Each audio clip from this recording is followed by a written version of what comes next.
How's it going, guys? It's your boy Mike from Seattle, and today I have with me a very special guest, my property manager, Adrien. Adrien, go ahead and say hey.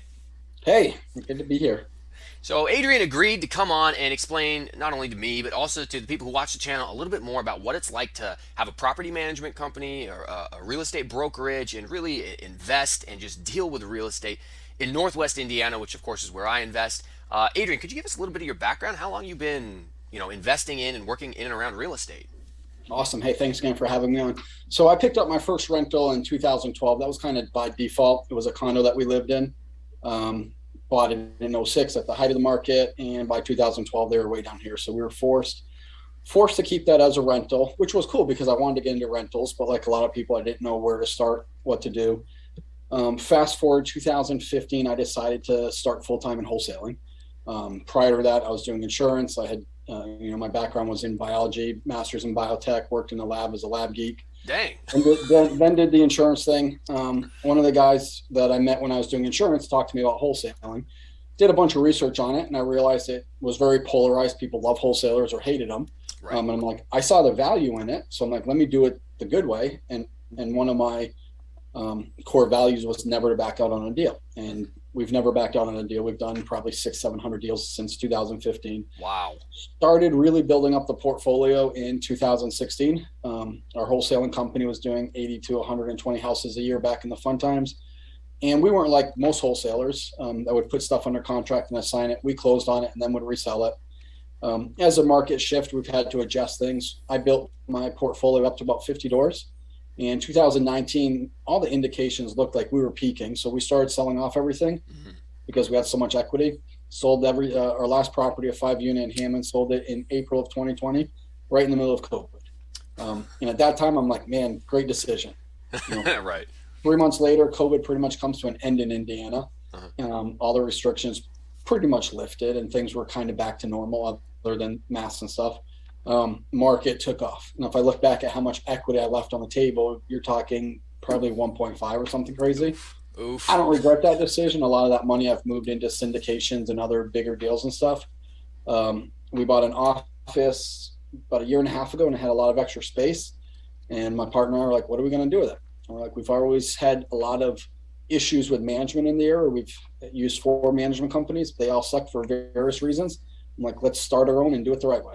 So we officially opened last February, so just over a year old. Went from 0 doors to 250, and it's been a pretty fun ride.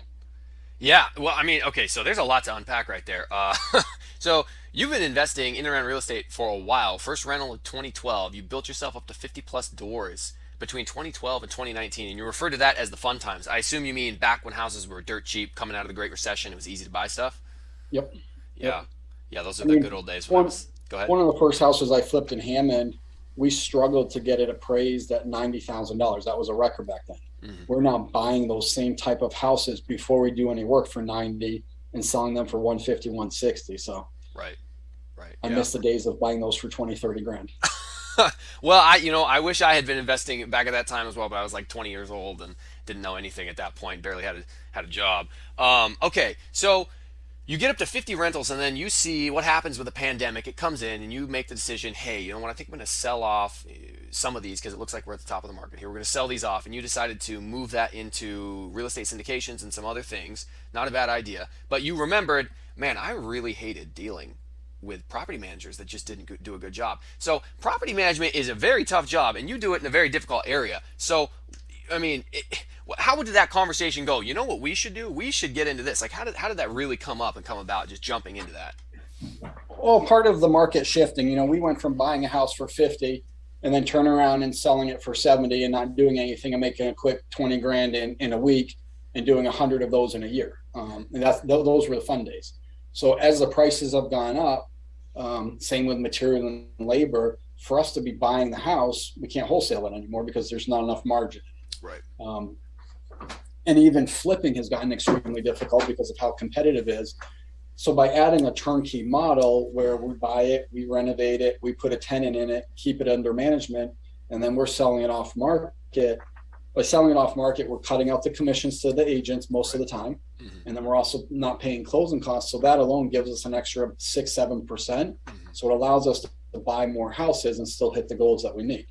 Now, the problem is with one of the management companies that I worked with, they didn't want to partner on the turnkeys. I was buying it, fixing it up, giving it to them to put the tenant in it, selling it out of state. They keep the management. They didn't want to do it. So I was like, screw it, we'll just do it on our own. Okay. So when we started the company, the goal was to manage in A, B, and maybe upper C areas. I didn't really want to do a whole lot with C and D areas. We initially took on one of our old business partners who had 25 doors in a D area. He did all the maintenance. So I was like, that's cool. We can collect the rent and all that. But over time, especially as we were growing the business, I had a certain nut that I needed to cover, which meant I had to get to 80 doors as quickly as I can. So I wasn't as selective in what we took. If someone needed to bring us something in a D area, I took it on. Looking back at it, and we'll talk about this later, there were lots of challenges and things I wasn't expecting working in D areas, but we've learned and grown and made some adjustments. Right, right. Well, yeah, so we're going to actually get more to the differences in managing between A, B, C, and D areas in a further video.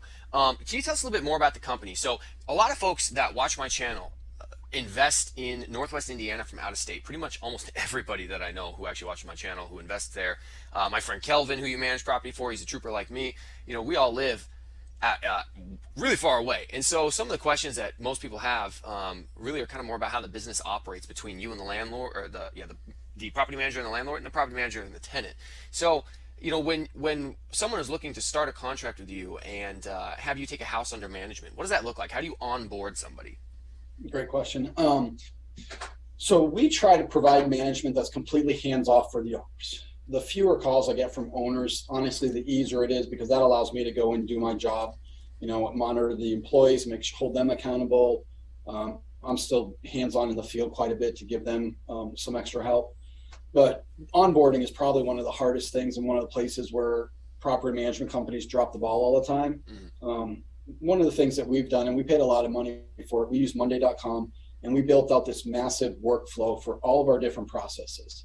So when we have a new tenant onboarding, they get put in that, and it gives the leasing team all these checklists that they need to do. Make sure that utilities are switched, they got keys, they get, the welcome letter. Same thing with onboarding when we have a new owner that's coming on. If they don't have a property, there's checklists that they get. If they have a property, there's checklists that they get. A lot of the out-of-state owners are buying our turnkeys, which is really easy because that property and tenant is already in the system. But you bought a vacant property, that was easy. That had a certain checklist when it closed. I had to get utilities on. I had to add it to the snow and grass list because we do get snow out here. They're out dealing with snow today. And then that workflow also sends it to the leasing. They got to go and get marketing photos, and it sends it to maintenance. They did an inspection and knocked out a few punch list items. So everybody has tasks when we're onboarding new people. Right. Yeah, I noticed that I did enjoy the simplicity of the process when I got my property picked up with you guys. Pictures got taken very quickly. I closed on the property like November 28th, 2021. Pictures were taken. It's also a real terrible time to try to get a property rented, the month of December, because who wants to move at Christmas, right? Yeah. Yeah, pictures were taken real quick. It was listed online. I got to see the posting and things like that. And then, you were communicating with me. Yep, we've got a few different people who are in the application process. And then we ended up getting it rented January 10th at over what I had estimated. I had estimated it was going to rent somewhere around like 900, 950. We got it rented for 1,050. So that's always a pleasant surprise. And ultimately, I think it was maybe 5.5 weeks from when I closed to when it actually was leased during the holiday season, and with some repairs that had to be made. So that's a pretty good turnaround right there. I was definitely impressed. December was tough for a lot of properties, so I was happy that yours went pretty quick. Yeah, me too. Well, did you go out to that one personally? I can't remember. Yep. I thought and I don't know if recall off the top of your head, but when I was walking through, I was like, this actually looks pretty nice. I liked the bathroom. I thought looked nice, the flooring, everything in there. So I was like, I think this is a nicer, in terms of the ones that I usually have. Like, this is a little higher quality on the interior, from my opinion, for that area. Yeah, definitely how you buy, and this could be a whole episode by itself. How you buy makes a big deal. Turnkey versus something that needs tons of renovation. People don't realize that their biggest expense is vacancy. So if you buy a property, like yours, it had a small punch list that we knocked out in 2 or 3 days. We can get it on the market right away, and boom, you got your tenant fairly quick. You buy a property that needs 6, 7, 8 weeks of renovations, you're already out 2 months of rent, Right. which nobody like factors that into that. Yeah, yeah, no. But Holding costs with no income coming in. So think it from a out of state landlord's perspective. The things that I would want answered for me. Okay, great. So I know the onboarding system's not too difficult. Getting it repaired and advertised. He's got systems and processes set up to get tenants in there. They do a pretty thorough check of making sure you get good, quality folks in there. Um, how do distributions work? How do you get paid from the tenant, and how do you pay out to your landlord? yep. So we obviously start collecting rent beginning of the month. Um, some companies in the area will make payouts like on the 10th, the 15th, the 20th, 25th as people paying late. Mm-hmm. I found that very confusing when I'm getting statements that were all over the place. Some management companies in the area, and it's national, will have a reserve. The whole $200 in reserve, $1,000 in reserve. Mm-hmm. The two companies that I use locally that did that, the reserve accounting was always a mess.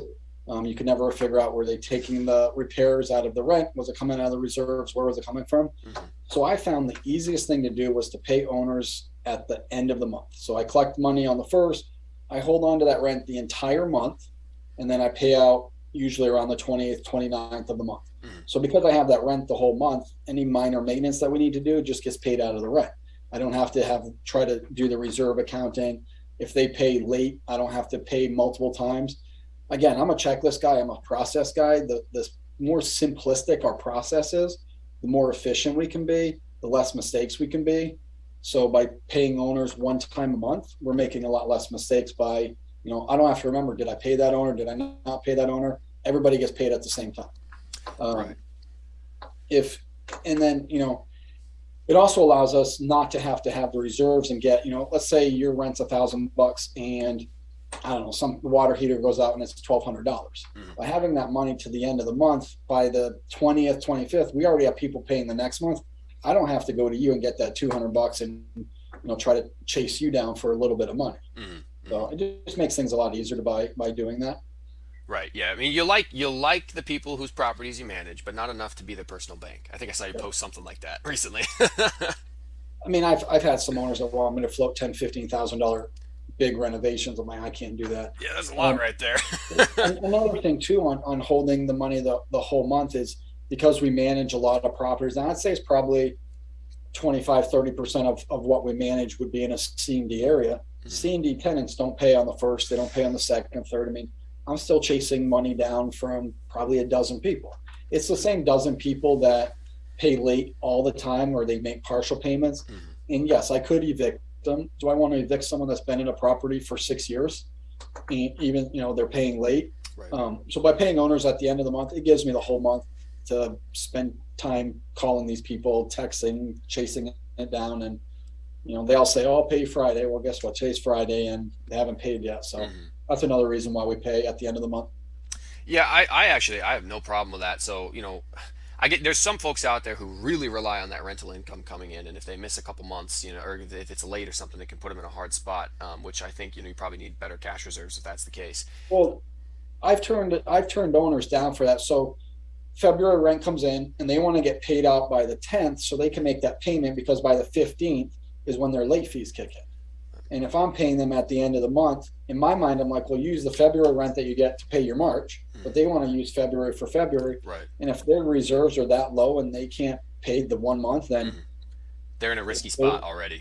They are. And if the furnace goes out or something big happens and they don't have the money, then so not going to be good. Yeah. So it's never bothered me for, I'm like, if I get paid at the end of the month, how you do it, how some of my other properties that are managed are, it doesn't bother me at all, and it makes sense because in the area that I'm at, there's a lot of partial payments. Oh, let me get you half off my first paycheck, the last half off my second paycheck. All right, so we've got tenant paying in, and then you paying out. Now let's talk about the part that probably most people are concerned with. What does the eviction process look like? It differs so much from state to state. Here in Washington and Seattle, if you're even allowed to do an eviction, which you're not in like 90% of the circumstances, it's going to take you 6 months even if you can. So if, all right, they haven't paid, it's been 3 weeks, no response, no pay, what's your process? What are you doing? So again, if they've been an existing tenant, maybe we took them on from another management company and I see their ledger and they have a history of always paying late. There's kind of some precedent. I've talked attorneys about this. They have the precedent of paying late to be like, I'm going to evict you now because you haven't paid by the first or second. It does make it difficult. So as we turn old tenants over and put our tenants in, we have a very strict process. Rent's due on the first. Late fees kick in on the sixth. Everyone at the beginning of the year when they move in, they get a little business card. It's a waive late fee. We'll waive one late fee a year for them. That way we have some flexibility. On the sixth, depending on what day it is, I'm going to issue a 10-day notice, pay or quit. You got 10 days. If the sixth is on like a Saturday, Sunday, I'll just do it on the next Monday. They got the 10 days to pay. If they don't pay it by those 10 days, I'm going to file eviction. Now, I have different attorneys that I can use. One guy can get us in court within 10 days. Once I file with him, there's no turning back. He's like, we're not canceling it. We're moving forward. Another guy we file in a different court, that takes 2 or 3 weeks. With those tenants, if they pay, we do have time to cancel it. It's still going to show up on their record as an eviction file. It'll just be dismissed. But I don't mess around anymore. I mean, I got yelled at today by 2 people that we just took on management 2 months ago. They're from Illinois, where Illinois is a liberal state. Their rules are completely different than Indiana. They're like, you can't evict me. I'm not 30 days late. Like, with all due respect, rent's due on the first, and I can file eviction on the second. Well, you didn't give me a 10-day notice. Well, based on your lease and the wording in your lease and how we set it up, we're not required to give you a 10-day notice if you don't pay on the first. So that's probably one of our biggest issues, is because Indiana market is so much cheaper than Illinois, and we're right on the border. Taxes are less. I have a lot of Illinois owners that come into Indiana because of the taxes and the rental laws. The tenants are coming from Illinois too, but they still think it's Illinois law, so they try to play all the games that Illinois does. Right. Yeah. Yes. No, that makes 100% sense. And we even get a little bit of that around here because Seattle, we always call it the state of King, because King County, where Seattle is the most, I'll just call it, difficult area to manage as a landlord. And so then as people move out of Seattle to surrounding cities that are slightly less difficult, they bring some of their bad habits with them.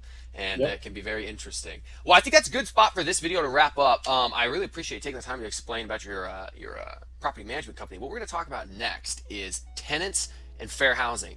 So stick around in the next video, and we'll see you there.